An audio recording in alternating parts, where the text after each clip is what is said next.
All right, Beachlife Festival here, Redondo Beach with Sugar Ray. What's going on? Hey, All good stuff. Look around what's going on. This is Beachlife. Beautiful. The premier festival in America. And it's on the beach with a lineup that, I mean, come on, Incubus, Sting, ZZ Top, it goes on. And I'm not just saying this. We're so grateful. This is our 5th year playing Beachlife. And we do a little brunch with Sugar Ray thing. And it's been outstanding every year. I'm so grateful for this festival. And where's my money now? Where's your money? I don't provide the money. You have to go to the other trailer for that. I'm kidding you. It's it's the best. As you know, you've been here. It's just a great festival, and we're honored being a local band from Newport Beach. Of course. To play Beachlife. It's a dream come true every year. You got a chance to check out some of the other bands. You were like walking around, checking them out. Absolutely. You know, that's what makes this festival so great because, you know, it feels like a big festival, but it's got an intimate feeling too, where like the stages are easily accessible, food is easy, drinks are easy, and you're going to see the bands walking around enjoying the other bands. And I think that's what makes Beachlife so And we great. got good weather today too. Yeah, Mark and Rodney, of course, the Sugar Ray. I got to talk to you guys because I grew up in the 90s. Yeah. And I didn't think in my wildest dreams that I'd be interviewing one of the bands I grew up listening to back in the late 90s. With, you know, I was in the bus. Granted, it was a school bus. I was listening to Sugar Ray on the radio, playing every morning, every like hour, you know, on the radio. But it's so cool to see you guys. And I mean, like, after all these years, like, you guys still have the, you know, the gusto and like the drive to do it, right? Well, you know, that's so cool to hear because I was listening to Alice Cooper's School's Out on the school bus when I was younger. So the fact that we somehow have that experience for you, it's never lost on us. After all these years, I was telling you, we've been together 36 years, in a band together 36 years. And for the song still to like exist and mean something to people, this is probably the best time ever being in Sugar Ray. Yeah. And I mean that sincerely because all I hear about is how wonderful the songs mean to people. So thank you. Can I just say, like, you guys are part of the 90s zeitgeist. Like, you guys definitely, like, when you think of the 90s, I think of Sugar Ray.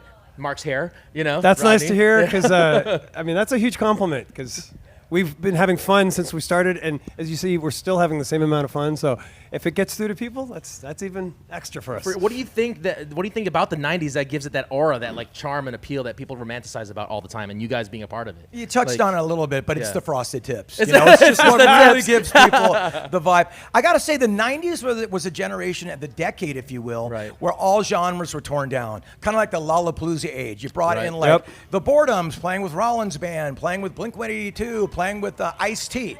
So it really brought the walls down. And the 90s is the last decade where we all shared entertainment together. Right. Now stay with me here, because you saw Seinfeld at 9 p.m. on Thursday nights, you know what I mean? And we all got our records on a Tuesday, and we watched Carson Daly drop a video on a Friday. So we have a shared experience, and one thing that I hope these new decades find their way, because it's wonderful talking about the 80s, the 90s, you know, and it's just probably the last time we all shared entertainment together. And if you think about it, there was just more bands back then. Music's a lot more digital now, and you know what I mean? So I think people really look back to that era as sort of like the last hurrah for the traditional. Funny you say that, you know, we all had like a thing where we would watch a show at Tuesday and then go do something Friday. Like we all almost had the same routine. That's right. As a country, as a country. Now social media is kind of like, oh, there's so many things you can do, and like, everything's broken apart. You know, I'm sorry to interrupt you, but you buy a CD or whatever you do now, it goes into your playlist, and you never even see it again. You know, when we bought a CD in the 90s, you looked at it, you looked at the liner notes, you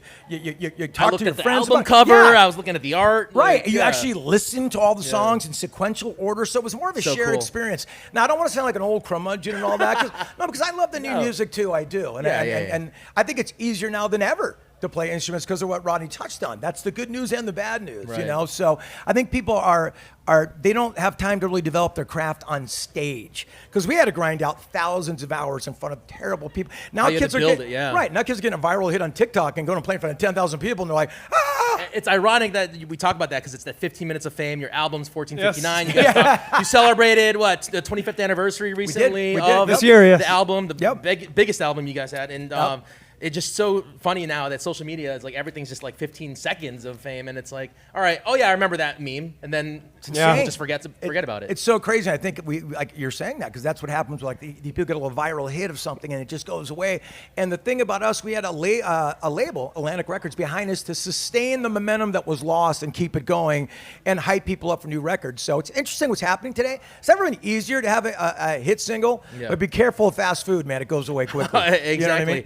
If you guys created the band Sugar Ray now with social media, like, Do you think you would have that lasting effect? Oh, boy. Where would you be? Would you be on TikTok showing doing shirtless videos? I don't know. I'm afraid we'd get lost in the shuffle there. Yeah, we probably there's such divine intervention that's responsible for the success of Sugar Ray. Yeah. His guitar playing, his songwriting. There were so many parts. Our producer David Kahn, he produced What I Got by Sublime.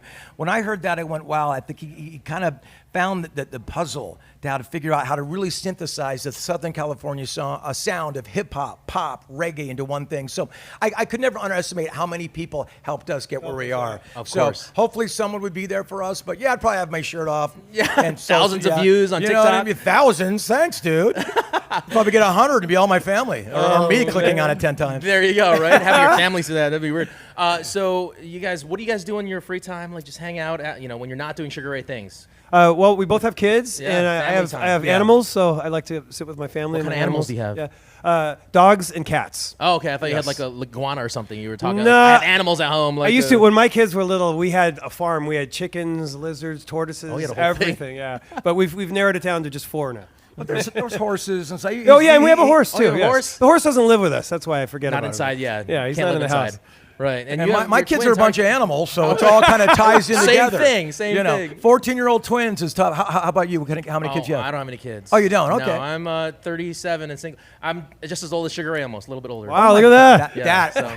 He's gonna be a heart attack, bro. That's heavy duty. But I love sports. I love the Lakers, and we'll see what's gonna happen with them, man. And the Kings too. Way to flame out in the first round of the playoffs, Kings and Lakers. I mean, come on. So, do you think You think LeBron's gonna stay? I don't know. He likes to bounce around. Well, I think he's gonna play with his son. No matter where that his son is, yeah. Might be at the Lakers, but he's gonna definitely play with his son because he's gonna be one of the first guys ever a chance to do that. Imagine that, and he's still playing at a high level. So I love sports. I love dogs, and I love Rodney. Oh, you and Rodney. It goes way back, right? It goes way back. In that order. In that order. Well, Sugar Ray at Beachlife Festival. One more question for you guys before we go. Yeah. Our social media director here for one of our morning shows. She's a big fan. Oh, cool. She wants to know, how does it feel to be a part of the biggest movie in history, Scooby-Doo? She was a part of the soundtrack. That's her core memory of Sugar Ray. It's amazing because Scooby-Doo was we're old enough to remember the original cartoon in the 70s. And to get asked to be in the in the movie was just incredible. So it was a true honor. Words to Me, a song from that movie, is one of our biggest streaming songs. And we got to film that on an island called Moreton Island off the coast of the Gold Coast. That's where she's from. Oh my God! That's where she's from. Mark, You're I believe too young to have been there, right? Oh I believe God. the island. Like, Dad? Yeah, right. Sorry, you said me. Hey, you never know. You never know. But what an incredible! What a great experience. We literally pulled up, and the whole spooky island was like that. There was no hey, the hotel's over here. Yeah, the island was the set. We pulled up it and was didn't so leave amazing. there for 5 days of Australian debauchery and chicanery and shenanigans, and you know how you guys do it. So it was the funnest time I don't remember. Really amazing. Yeah, it was great. A lot of fun. I saw in the movie, I'm like, I don't remember doing that. Sugar Ray Down Under. Here we go. Beachlife Festival. Thank you so much for hanging out with us. Bro, It was a good always conversation. a pleasure. Love the station. Mark, Thanks for having us. Thank you. Cheers. Woo!